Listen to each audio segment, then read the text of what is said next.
په لغمان کې د عدالت کرکټ لیګ په نوم د شلوریزو لوبو نه ورځینی ټورنمنټ پیل شو.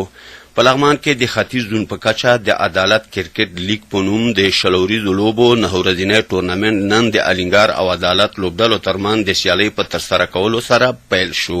دغه سیالۍ چې په لغمان کې د عدالت ګوند د مسول ذبیح الله نیازي په هڅو تنظیم شوي د لغمان، ننګرهار او کابل ولایتونو د کرکټ د بېلابېلو کلبونو شپږ لوبډلې به پکې لوبېږي او 9 ورځې به دوام وکړي چې موخه ترې د ځوانانو یووالی او له نظام څخه د ځوانانو ملاتړ دی.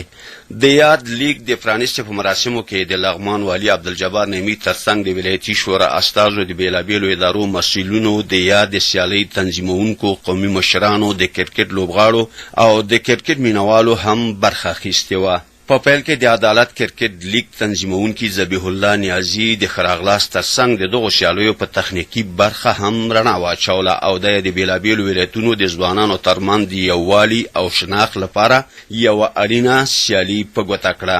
د ولایتي شورا منشي ګلزار سنګروال هم د پرانیستې په دغو مراسمو کې د خپلو خبرو پر مهال ځوانان یووالي ته راوبلل او ترې ویې غوښتل څو له توپیري چلندونو په کلکه ډډه وکړي.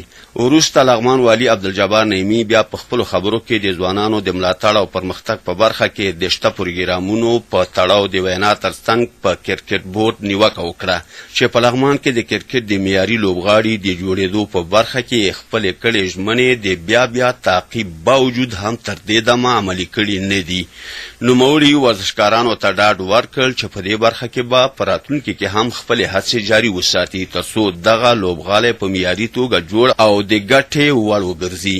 ښاغلي نیمي زیاته کړه ورزش د افغانانو د یووالي د ټینګښت هغه لاره ده چې تر دې دمه مثبته ثابته شوې او ورزشکاران د دې ډګر رښتیني اتلان او د سولې سفیران دي. ورزش واقعیت دا دی چې د ښه صحت ضامن دی. سپورت ورزش دا هغه څه دی چې انسان د هر مرضي څخه خلاصوي.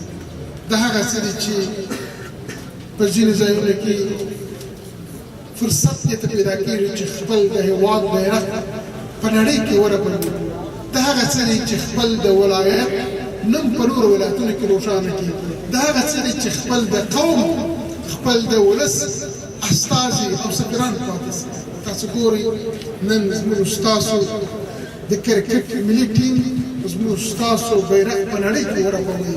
دوی زموږ اتلان دي، دوی زموږ قهرمانان دي او دوی زموږ واقعي سفیران دي. لغمان والي د خپلو خبرو په پای کې له ټولو ولسونو په ځانګړې توګه له ځوانانو وغوښتل چې د دښمن د ناوړه او مایوسه کوونکو تبلیغاتو، د نشهیي توکو او تعصب پر وړاندې جدي مبارزه وکړي او د دې ترڅنګ د ولسونو د یووالي او د یو باثباته افغانستان لپاره د خپل نظام ملا ور وتړي.